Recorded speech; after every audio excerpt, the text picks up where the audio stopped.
The Movies of the Meek, where we watch made-for-TV movies and miniseries so you don't have to. From Gia to Xenon, Hysteria to Sybil, welcome to Movies of the Meek. Yeah, so tell me what this movie's about, Max. My Beautiful Laundrette. My Beautiful Laundrette is the story of Omar inheriting a business from his uncle. And in order for him to reopen this laundrette, he goes and hires a friend of his, Johnny. And it seems like they were already in love, but they also seem to fall in love as they get caught up not only in this laundry business, but also in entrepreneurship, as well as one of the other guys seems to be a coke dealer. So they end up getting into some drug stuff.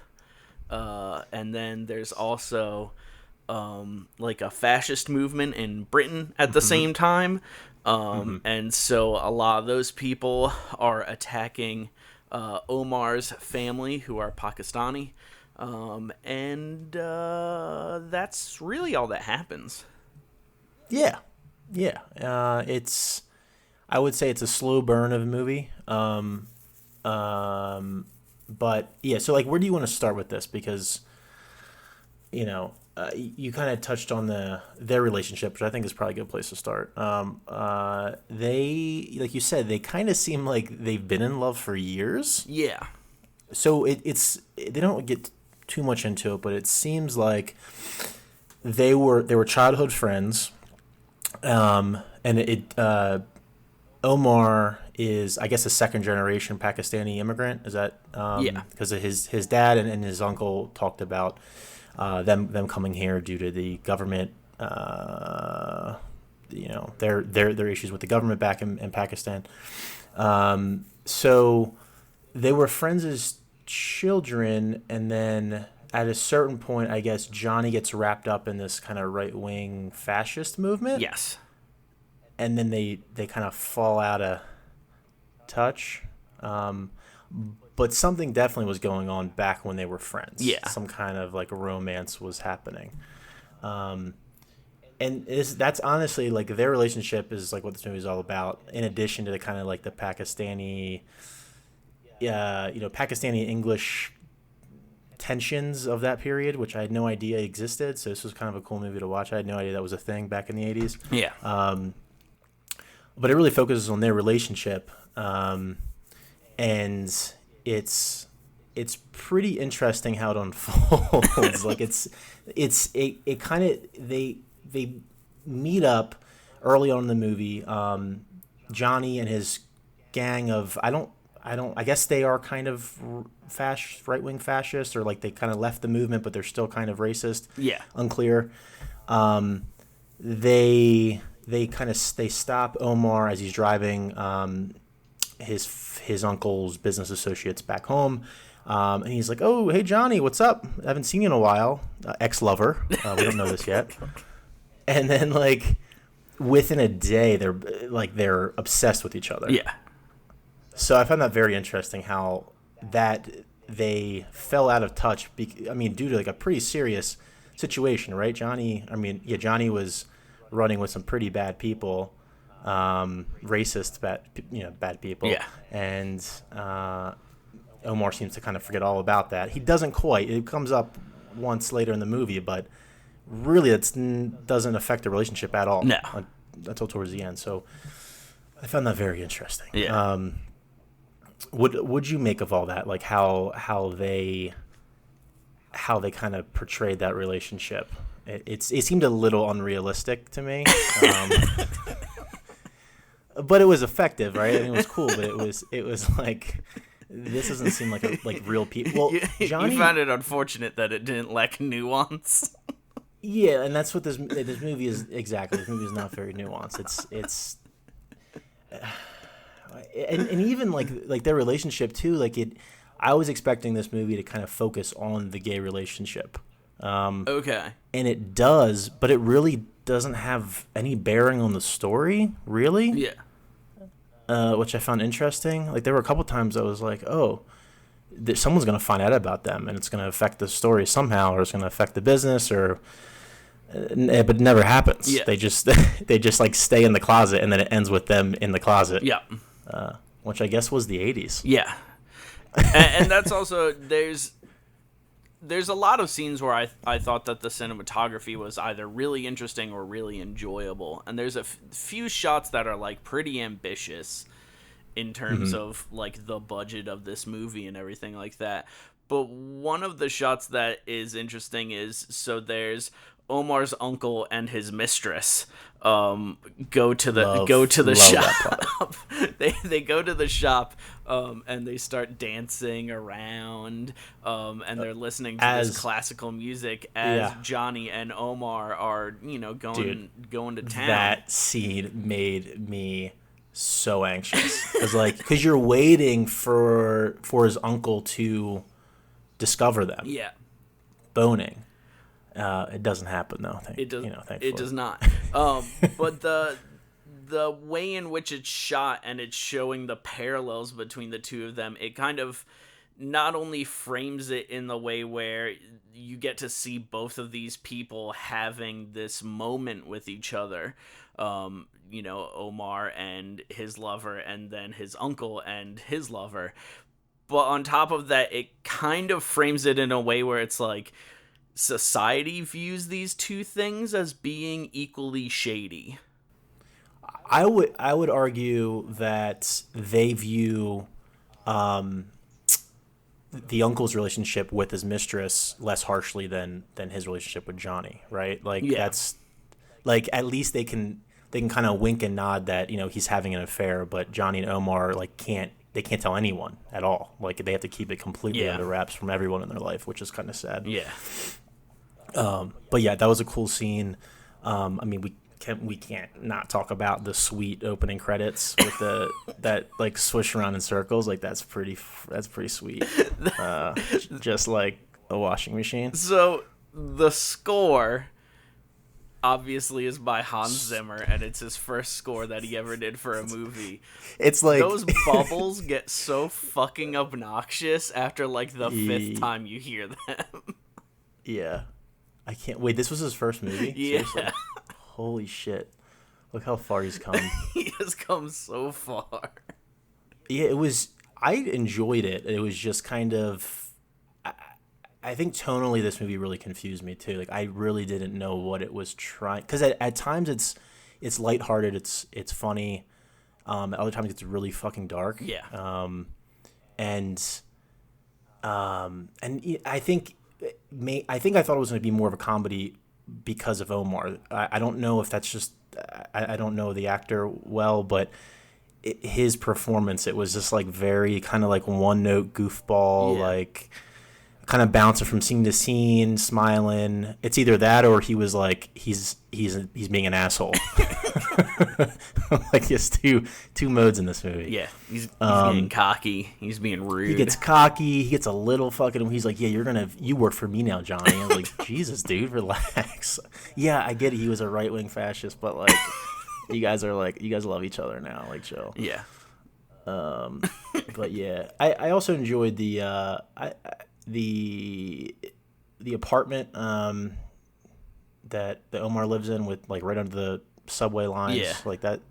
Every time they were shooting there, I was like, this is a cool little set. Or I mean, it seemed like it was filmed like on location somewhere, and I think any of these places were sets. Yeah. But yeah, I think overall, they did like a really good job with whatever small budget they had, $500,000 or whatever it was. Yeah, like 400,000. Yeah, something like that. Oh yeah, it was six something in euros. But yeah. Yeah. But yeah, I mean, but like, so what do you think of like the tone though? Like, how, like what did you get from that? Because I was like watching the movie, like I said, I was like very confused, not really knowing like where it was landing in any given scene. Yeah. Did you feel the same way, or were you kind of able to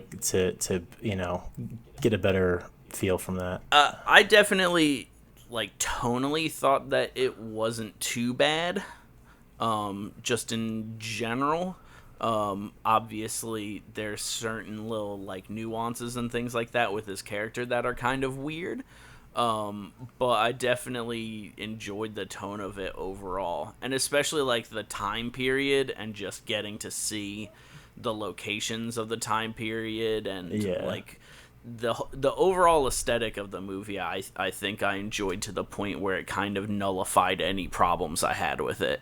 Yeah. No, I 100% agree. I mean, dude, Daniel Day-Lewis, like, oh my God, like, I thought he was great in this, and what's more interesting too is that he is in an so this movie premiered with alongside this other movie he was in. I think it was called like A Room with a View or something like that. Oh yeah, But he played like a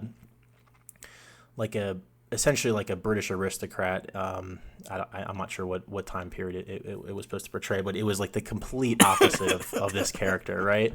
But it was like I watched some trailers from that movie. I was like, holy shit! Like this dude's crazy. Like he can do, like he was doing that, and I think that was like the first impression that people had of Daniel Day-Lewis in the U.S. Yeah. So he was like he's playing this punk, and he's also playing this like British aristocrat. It was, and that was it's pretty interesting. Watching this movie, every role that I've seen Daniel Day-Lewis in is so completely different that as I was watching this movie, I was like trying to honestly like figure out like which one was Daniel Day-Lewis, and then at the end of it I was like, oh yeah, Daniel Day-Lewis was Johnny this whole time. And then I was trying to think of like, I was like, what other character does this remind me of that he's played? And I'm like thinking of all the characters, and I'm like, it's not like Lincoln. You know, it's not, it's not Lincoln. It's not. His character from Gangs of New York, maybe, I think, was inspired by this. Oh yeah. No, just kidding. But yeah, that's the thing with him. He's like he always does something completely different than his last movie. So yeah, I thought he was cool in this. I like the Omar's kind of extended family, like his uncle, his dad had a couple cool scenes too. Yeah. I got kind of, I was kind of tired of that whole thing, but like that, he had a scene with his uncle at his dad and his uncle have this like really good scene at the end. Yeah. Talking about like, we finally get some insight on like why they moved to London and, what happened to his dad. So his dad's we start the movie and he's taking care of his dad, who's an alcoholic. What was his job before journalist, that's right. Yeah. He's a journalist. Yeah, he was a journalist in Bombay, and then they come to London, and he kind of just gives up on everything, and he starts drinking. So like there's this really interesting tension between his uncle and his dad. Yeah.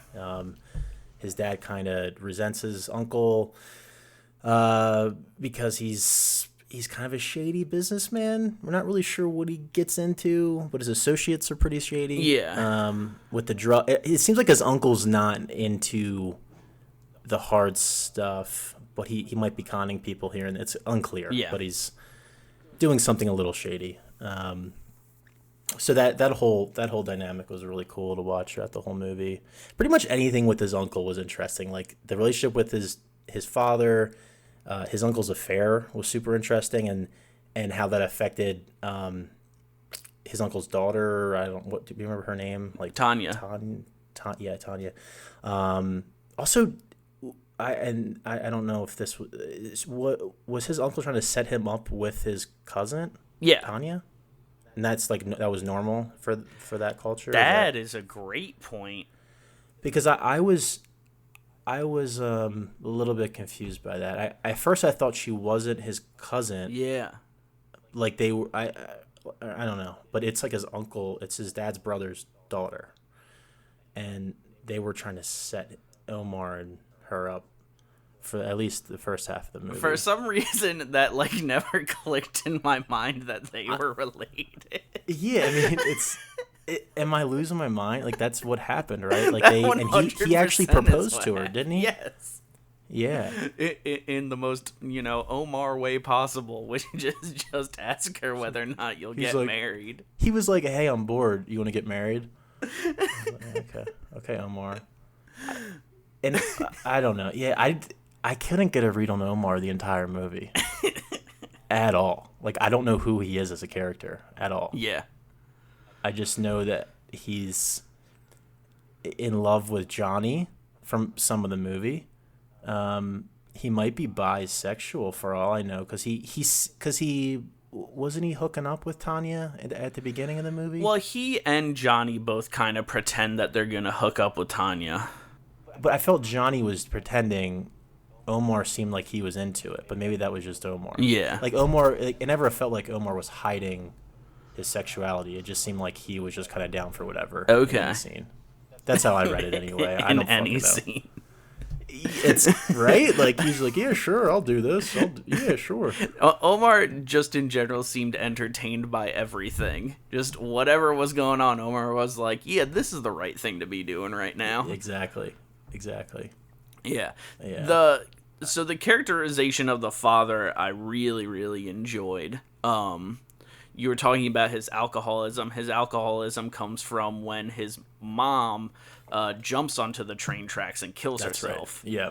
That's what it was. Yep. Which is why Omar is concerned about his father possibly jumping onto the train tracks, and he runs and grabs him, and he's like, "What are you doing? Why are you so close to the tracks?" And the dad's like, "I'm just peeing, buddy." And he's like, "Can you not find the bathroom?" And he's like, but it's an interesting thing to have experienced that and continue living there. But I guess they're fine with that. But the two interesting things that the dad brings up, and then later, one continues being a plot point, and then the other is just straight up given up on. Which the first one is that the father, when he starts, he's the one that gets him the job at the laundrette with the uncle.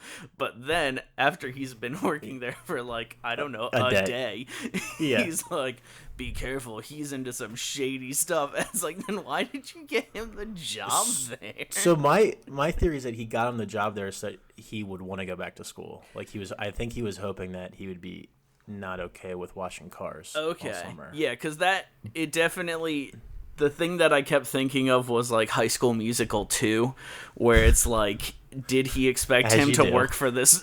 Did he expect him to work for this laundrette and make enough money to go to college? Exactly. Yeah. I mean, it was kind of insane how it was like within a day his dad was getting pissed off that he was working for his uncle. Yeah. It's like but his uncle took a liking to him almost instantly. Like it was like, I don't know. That whole thing seemed kind of, like I said, like a lot of this movie was very kind of unrealistic and like the speed at which things happen. Yeah. Whether it be a relationship blossoming or him getting into his uncle's shady side business of stuffing drugs and fake beards. Yeah. And VHS tapes. Now the other thing that is brought up by the father is that he wants Omar to go back to college, and he brings it up multiple times. He tells him at the beginning, he's like, "I just want you to go back to school," and then later on, he tells Johnny, he's like, "Use your influence, get him to go back to school," and then nothing happens with that.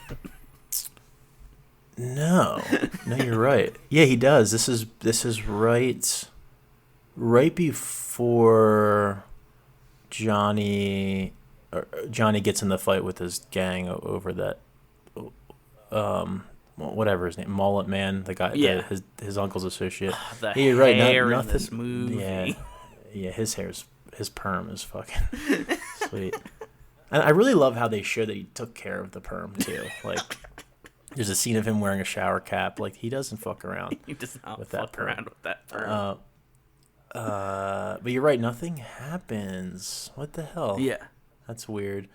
Yeah, I was hoping there would be some kind of scene of them having at least a conversation about Johnny going back to college and what that means, and whether they want to give up the laundrette or if they want to. But it kind of ends with them splashing each other with water. That ending was was weird, dude. It was weird. I mean, there was no closure at all. No. Even who knows what happens there? I guess the uncle and dad kind of they don't. It's not closure. They talk, and then they're like getting into it, and then his uncle sees Tanya on the train, like about to board a train, and he screams at her, and that's it. Yeah. And then it ends with Johnny and Omar splashing each other. This is, in my opinion, the thing that is the craziest thing in this entire film. Are you ready? Yeah, really excited for it. Is magic real? Is magic real? Because they put a curse on the uncle's mistress. And it works. What are they... Well, yeah, so it's his wife, right? His wife. That was a funny scene where she's like cutting a chicken head and stuff. But what happens to his mistress? They just break up, right? She has a huge rash on her stomach that's like a burn. Oh, I thought that was an acid attack. No. Or something. Like, that's what it looks like. Yeah. Oh shit! I forgot about that scene. And then he goes, he's like, other than that, are you all right? And she's like, well, the furniture in my house won't stop moving around. Yeah, that was shocking. You're right. That wasn't just a rash. That was like a chemical burn. Yeah. Holy shit. Yeah, I guess that. Yeah, okay. Magic is real. You're right. And I was like, is this movie taking a definitive stance that magic is real and you can use it on your mistress? But she never completed the curse. I mean... This is why I was really confused about that. Well, that was apparently one of them. Okay. But one of the curses worked. Yeah. Which is, I think, funny that they even incorporated that bit into it because the whole... arc around him and his mistress was resolved with Tanya getting into the fight with her. Yeah. Like, you didn't really need to have that extra scene. Like, they get into a fight at the laundromat, and then they break up, and then you get a scene later in the movie, and they're like officially breaking up at a bar, and she's like, "Oh, by the way, I have a horrible chemical burn on my torso." And he's like, and he doesn't even, I don't think he even reacts. He's like, "Oh." Yeah. That's it. He's like, that wife of mine sure is good at stuff.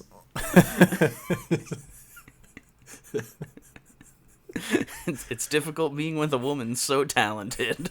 She is a witch.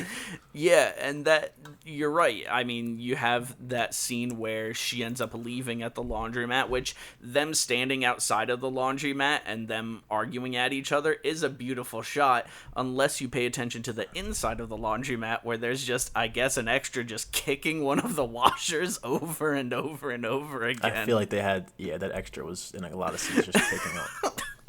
Yeah. Which I loved.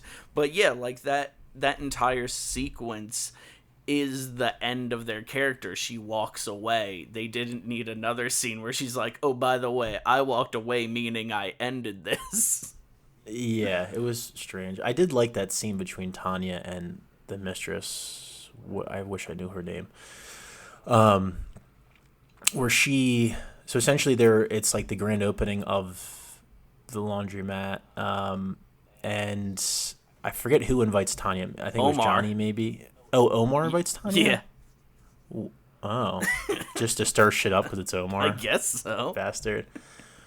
But yeah, Tanya doesn't like the mistress because, like, she's the mistress. And they get into it. But what they say to each other was kind of interesting. Yeah. Like, if I can remember, I was very sleepy when I watched this movie. I think Tanya's she's like, oh, you're the mistress, and she's like, I have no respect for women who leech off men and this and that, and she calls her a parasite. And then the mistress is like you don't know me, like I'm from a different generation, like it was something like that. It was like and also like this really weird, she said something weird about kind of like our time is over or something, I guess implying like white British people. I don't know what she was referring to, because like there's this weird dynamic of like I guess not just Pakistani immigrants, but like immigrants coming to the UK, and it was a weird transition period for the country, I guess. I don't know anything about that period, but just based off this movie that portrays witchcraft as being real. It was a weird transition period, and there's a lot of tension between natives and the immigrants coming. So I think it was like some kind of weird anti-immigrant sentiment coming from her. And then she also says something to the effect like, what man do you leech off of, to Tanya. And I thought that was kind of what makes Tanya think that she has to leave, right? She can't just keep living off her father. Yeah. Her father's success. She has to go and kind of make it on her own, or otherwise she's a hypocrite. Okay. Which I think that's what I took from it anyway. I think that was like the scene that kind of caused her to reevaluate her life. Yeah, so I definitely think that that's the catalyst of that moment, but you're reading it slightly different than I was, where I thought more so when she was talking about like her time. I thought that what she was talking about was like she comes from an era where it was perceived that women were dependent on men. And that's why she says, she's like, like this is your time and times have changed. Like, go out and make something for yourself instead of being dependent on men. So it wasn't coming from kind of like her weird racist views. It was kind of just like saying like, no, like it's your time now. Like you can do something. Yeah. Like, that doesn't involve sleeping with married men. Yeah. Like that wasn't an option for me, but it is for you. Like go do it. Like I'm old and I can't do this, but the opportunity is there for you. Which was, I think I read it the other way because I think early in that conversation I was like, oh, like she's kind of taken, she's becoming like the bigger woman here, right? She's saying like, I know you hate me, but this is how I grew up, like you, and like kind of imparting some advice onto Tanya, but then it ends with them kind of fighting, and then she like leaves. Or the mistress leaves kind of very distraught, and that's when they break up. Yeah. Right. So I was like, what the fuck was this scene? Right? It was weird. Tonally, it was all over the place, kind of like the rest of this movie. Well, yeah. I think this was after. Because they're opening a laundry shop and everyone's dancing around to the music, talking about how great everything is, and then they're just like, no, really, we need to talk about how like the women's liberation movement happened, which allowed women to enter academia. And how that wasn't an option to the mistress and her growing up. Yeah, they really use this movie as a vehicle for a lot of hot button issues. For like everything. Yeah. But they don't say a whole lot about the gay relationship, though. Which I don't know. Maybe I just expected the movie to kind of be all about that. Yeah. And the fact that it wasn't, I was like, well, what the fuck? But when it came out, this was probably insane to see at the time. Yeah. Just like kind of like it was a closeted relationship, but it was portrayed most of the scenes as if it was normal. Like there was never a scene where someone commented on it, really. Yeah. From what I remember, right? Which I expected. Like we said earlier, I expected the scene where his uncle and mistress are dancing, and Omar and Johnny are in the back boning. Like I was expecting that to be the scene where like his uncle finds out about him and Johnny, and it's a big thing, or something, or he loses the laundromat because he's gay or something. I don't know. But nothing happens with it. It's just they're just gonna live closeted, for the next, hopefully, the rest of their lives. This is during the AIDS epidemic, though, I think. Yeah. So hopefully they lived a happy life, but. And that was, if I will be honest, like, that was my fear of Omar marrying Tanya, because I was just like, oh, God, if she's just a beard, like, that's the worst look ever. Like, ugh. Yeah. But then she just leaves, and I was like, well, okay. So why do you think he proposed to her? Because that's what his uncle wanted. Which again is so strange that which is weird because they're cousins. They're cousins. So how did my brain not put that together? So he was just, I don't know. Then the whole time I was thinking, well, maybe like they're not related. somehow. I have no fucking idea. Yeah. No, they're really. It could have been any. Why'd they make it her though? It could have been anybody. Like it could have been the other business partner's daughter or something. It could have been anyone else but Tanya. But I think Tanya's. Do you think she knew about Johnny and Omar? That like what that wasn't there a always scene where like seemed hinted at. Yeah, like there was a couple scenes where she like glanced over at them when they were together. Yeah, like I think it was hinted at. Yes, especially there's the one party where they get caught. They were riding the bike in the rain. And the uncle's business partner like leaves all in a huff, and then Omar is like, "Come on, Johnny, let's leave," and they're holding hands. And there's a look that Tanya gives that you're like, "All right, that maybe she knows." Yeah, something's going on. Yeah. I don't know. I think the like Johnny's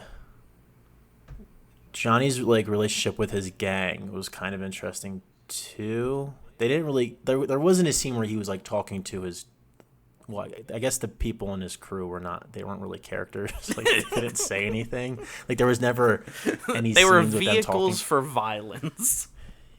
They were there to kind of tie Johnny back to his like shitty roots, and then also be the catalyst when mullet guy runs the one guy over and like breaks his leg, and they get revenge on him, and that's and then John that whole scene was fucking crazy too. He jumps off the roof. Well, so they set that whole scene up. They set it up. It's like it was like a video game level. Like it like pans like a side pan of the building, and like one's like climbing up on the roof, one's on the roof with like a 2x4. Yeah. Two of them are on the street. Like they're like planning some kind of attack or something. But was his uncle? Not his uncle. The business partner with the mullet. Yeah. He wasn't even there yet. Like he didn't even show up until a few minutes later. Yeah. So like I guess they were just hanging around waiting to beat someone up. No, they knew who it was. So they knew who it was. They assumed this guy would show up eventually, and they were gonna beat the shit out of him. Yeah. Which I guess they weren't planning on beating him up. They just wanted to destroy his car. Which they do. Yeah. His beautiful car. And then he comes out, and they beat the shit out of him, and then Johnny comes out and defends him. Yeah. So I guess that whole dynamic, that whole scene was kind of him getting over his past too, right? He's protecting these people that he once hated, and I guess blah blah blah. I don't know. Like they kind of touch on this stuff, but they don't really go into it. Yeah. You know? Which is kind of disappointing. Like I feel like the whole movie was just about his fucking the uncle and mistress. And then starting a business together as a gay couple. Like that's nothing wrong with that. No, it was beautiful, you know. And I don't know.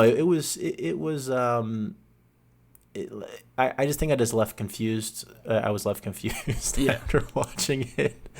But you know, the scenes with Johnny and Omar were pretty lovely. Yeah, they were a cute couple. And I loved Daniel Day-Lewis's accent in this. Oh yeah. Whenever someone says think, but they say fink, I love it. That's my favorite thing in the world. Yeah. Whatever part of London that I don't know what kind of accent it is, but it's like the street rat accent of London, I guess. I love the I love the kind of like the scene, like they get to the laundromat. Well, this is before Johnny and Omar kind of hook up as business partners. They were kind of lovers again at that point, I guess. But Omar gets taken to this laundromat. And he's like, "Hey, can I take this over?" And he's like, "Okay, sure." And the place is a dump, right? Like there's people hanging out, sleeping, making out. The whole place is dirty and disgusting, and there's like this montage sequence of Johnny and Omar kind of fixing it up, and and like that whole stuff, like that was a great scene. I really love that. And I just love how they put so much, like it's a shitty laundromat in a shitty part of town, right? They make that clear. There's roving gangs outside, right? Yeah. Fascists walking around, beating people up. So Omar, because he's a brilliant businessman, decides I'm going to manage this place. And the dude, and it's very clear throughout this movie that Omar has no business sense at all. Like, Johnny is running the ship, right? Like, Johnny fixes everything up. Johnny kicks the assholes out of the building when they're doing stupid shit. Yeah. Omar doesn't do anything. He's the numbers man. But he's not, though. Is he? Like, I guess they kind of establish he does the accounting at the garage early in the movie.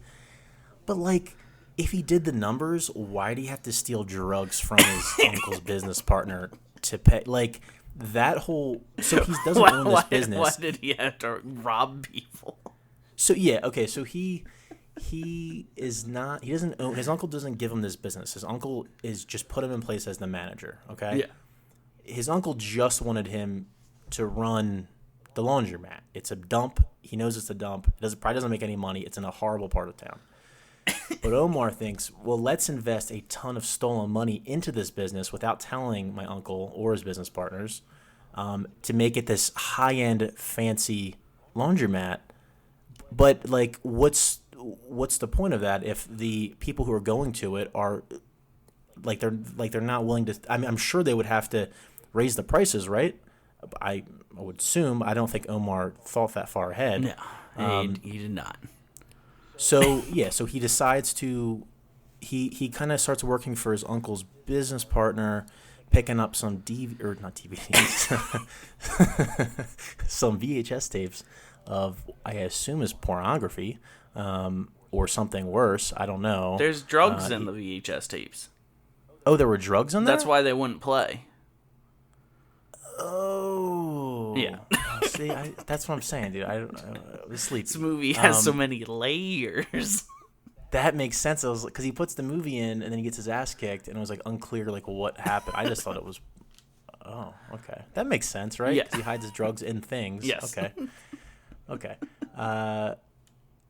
So then he does that. He does a few errands for his uncle's business partner, and then he does one more, and he steals. It's like a beard. Like he meets up with this dude, and he gets this beard filled with drugs. Which was that like? Did he sneak the drugs in from Pakistan? Is that what the idea was around that? I is have all no this stuff idea. coming from the homeland? I don't know, but he shows up to his uncle's place wearing this beard, and everyone's like, "You're so funny." But he ended up stealing. Him and Johnny steal it, flip it at a club, and then they put all the money back into the laundromat that he doesn't own. Yeah. Like it made no fucking sense, Max. Like the whole business strategy made no sense. Why wouldn't you just keep the money and pretend that it's revenue? Yeah, anything else. And then like everyone thinks he's a fucking genius, like flipping these laundromats, and then his uncle's friends and business associates are coming to him asking him to manage their shitty laundromats. Yeah. It's like this isn't a sustainable business model. He has to steal drugs from you to put money back into your business. And I love. There's a scene at the end with Mullet Man and John and Omar. And like you think something's about to go down, and he's like, I was just fucking with you. I was testing you. I knew you stole those drugs. You just had to come to me and ask me, and I want to give you the money. You're like a son to me. Even though like earlier in the movie he like body slammed him and like fucking stepped on his face. On him, yeah. Yeah. I love it. I love it. But it was cool. I think it was really cool seeing Daniel Day-Lewis this early on. Yeah. And Hans Zimmer, like that, I didn't even know that until you told me. Yeah. That's fucking crazy. It's insane. And it's, again, other than those fucking bubbles, it's a great score. There is some. That's why, like, I was so confused with the tone of the movie because there are some legit, like, ominous tracks. In this. Yeah. Like really fucked up sounding pieces, and then, but then like it's just Omar. Yeah. Like it's Omar walking somewhere, and then like the next scene's like Omar being Omar. I'm like, I don't know how to feel. Like, is he about to get killed or stabbed or? Like the scene of Omar and Johnny underneath a bridge, it is like super awkward music, and you're just like, oh, what's Yeah. gonna happen here? And you're like, is Omar about to get stabbed? And then they start making out, and you're like, oh, why is this music still like this? Yeah, exactly. I was like, what the like? I thought his gang was gonna beat him up, but that doesn't happen. Yeah. And can we talk about when Omar reveals to Johnny that he knows what he did back in the day, being a part of that movement, and you think it's going to lead to some kind of tension in the relationship, but it doesn't. It's just like he brings it up, and Johnny's like, I'm with you now. Like, I don't do that anymore. He doesn't even say he doesn't feel that way anymore. He just says, I'm with you. Yeah. Like, he never, like, there's never a scene where Johnny's like, he has to, like, come to terms with his past. It's just kind of like, people are just like, hey, you're a piece of shit. You fucking sweep floors at a laundromat. He's like, and Omar, we all know there can't be gay fascists. And maybe there's this kind of like unspoken, like, yeah, Johnny just got mixed up with the wrong crew. He's a nice dude. He doesn't really feel that way. Yeah. But he never says that. Yeah. It's just, it's just left kind of out there. I think by the end of the movie, it kind of speaks for itself. Like, if he was still holding his beliefs, he'd not be splashing his gay lover at a laundromat. His gay Pakistani lover. Yeah. Fact. So, maybe this movie just speaks for itself. Maybe I want too much. Maybe I want more dialogue. I want more tangible things to grab onto. But maybe more movies just had, like, two gay lovers splashing each other. It might be a better world. Yeah. So, our next movie is going to be a little less serious, a little less about politics. Okay. It's called Psych 2, Lassie Comes Home. God damn it. Okay. Max is a huge Psych fan, from what he's told me. I have never seen an episode of Psych in my life. So we're I jumping didn't know. straight to the most recent thing they've put out. Well, I mean, like, it just came out, and it's gonna be good.